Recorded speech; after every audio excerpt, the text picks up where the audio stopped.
బోధన్ పట్నంలోని ఏకచక్రేశ్వర శివాలయంలో బుధవారం రాత్రి మహాశివరాత్రి పండుగను పురస్కరించుకుని శివాలయంలో శివపార్వతుల కళ్యాణాన్ని కన్నుల పండుగగా వైభవపేతంగా దేవాదాయ ధర్మాదాయ శాఖ ఆలయ కమిటీ ఆధ్వర్యంలో నిర్వహించారు. ఈ కళ్యాణోత్సవానికి భక్తులు వేల సంఖ్యలో హాజరై స్వామివారి కళ్యాణోత్సవాన్ని తిలకించారు.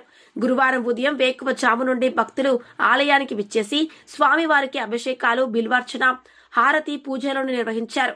అనంతరం ఆలయంలో భక్తులకు అన్నదాన వితరణ కార్యక్రమాన్ని ఏర్పాటు చేశారు. అన్నదాన వితరణ కార్యక్రమానికి భక్తులు భారీ సంఖ్యలో హాజరయ్యారు. సాయంత్రం 4 గంటలకు స్వామివారి రథోత్సవ ఊరేగింపు కార్యక్రమాన్ని ఏర్పాటు చేశారు. కార్యక్రమాన్ని బోధన్ ఏసీపీ శ్రీనివాస్, శివాలయం అభివృద్ధి కమిటీ చైర్మన్ హరికాంత్ చారి, గ్రామ అభివృద్ధి కమిటీ అధ్యక్షులు గంగాధర్ రావు పట్వారి ప్రత్యేక పూజలు నిర్వహించి రథోత్సవాన్ని ప్రారంభించారు. ఆలయం నుండి ప్రారంభమైన రథోత్సవ ఊరేగింపు పట్నంలోని ప్రధాన వీధుల గుండా ఊరేగింపుగా కుమ్మరగల్లి, హెడ్ పోస్ట్ ఆఫీస్, బ్రాహ్మణ గల్లి, పాత బస్టాండ్, అంబేద్కర్ చౌరస్తా మీదుగా తిరిగి ఆలయానికి రథోత్సవం చేరింది. సందర్భంగా ఆలయ కమిటీ అధ్యక్షులు హరికాంత్ చారి మాట్లాడుతూ మహాశివరాత్రి పండుగ సందర్భంగా భక్తులు అధిక సంఖ్యలో పాల్గొని బ్రహ్మోత్సవాలను విజయవంతం చేసిన ప్రతి ఒక్కరికి కృతజ్ఞతలు తెలిపారు. మహాశివరాత్రి పండుగ సందర్భంగా ఆలయానికి అభివృద్ధికి సహకరించిన అధికారులకు, అనాధికారులకు, కమిటీ సభ్యులకు ధన్యవాదాలు తెలిపారు. కార్యక్రమంలో దేవాదాయ ధర్మాదాయ శాఖ కార్యనిర్వహణాధికారి నాయకం రాములు, జగిత్యాల శ్రీరామ మందిరం ఈవో సురేందర్, మారుతి మందిరం చైర్మన్ గుండేటి శంకర్, ఆలయ కమిటీ సభ్యులు కమలా భూమేష్, కవిత, సంజీవ్ కుమార్, తాడు మహేష్, బీర్కూర్ శంకర్, గుండేటి రాములు, ఆలయ ప్రధాన అర్చకులు గణేష్ మహారాజ్, మహేష్ పాఠక్ తదితరులు పాల్గొన్నారు.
మహాశివరాత్రి సందర్భంగా నిన్న పెద్ద ఎత్తున వేద పండితుల ద్వారా బోధన్ పట్టణ ఏకచక్రేశ్వర శివాలయంలో పూజలు నిర్వర్తించడం జరిగింది. అయితే నిన్నటి కార్యక్రమం పూర్తయిన సందర్భంగా మా తెల్లవారు స్వామివారి కళ్యాణం తర్వాత ఊరేగింపు కార్యక్రమం బోధన పట్టణ పురోవిధుల్లో ఉంటుంది కాబట్టి ఈరోజు 3:05 ముహూర్తం రోజు నిర్వర్తించబడుతుంది. బోధన్ శివాలయం నుండి పోస్ట్ ఆఫీస్ దగ్గరికి వెళ్ళి జలాల్ బుకార్కి వెళ్ళి వ్యాకం గల్లి ఏకచక్ర అదే గుడి లింగేశ్వర టెంపుల్కి అక్కడికి వెళ్ళి మళ్ళీ జాకం గల్లీకి వస్తాము. జాకం గల్లీ నుంచి తట్టికోలి గవర్నమెంట్ హాస్పిటల్, అక్కడి నుంచి మన పెద్ద హనుమాన్ మందిర్ అయిన బోధన్ పట్టణంలో అక్కడికి వెళ్తాము.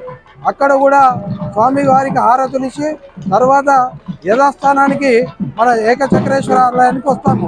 కాబట్టి ఈరోజు చేసిన భక్తులందరికీ పేరు పేరున మా శివాలయం కమిటీ ద్వారా వారికి శుభాభినందనాలు తెలియజేస్తున్నాం. ఓం నమః శివాయ, ఓం నమః శివాయ. మన ఛానల్ ని వెంటనే సబ్స్క్రైబ్ చేసుకుని పక్కనే ఉన్న బెల్ ఐకాన్ కొట్టేసి నోటిఫికేషన్ ఆన్ లో పెట్టుకోండి.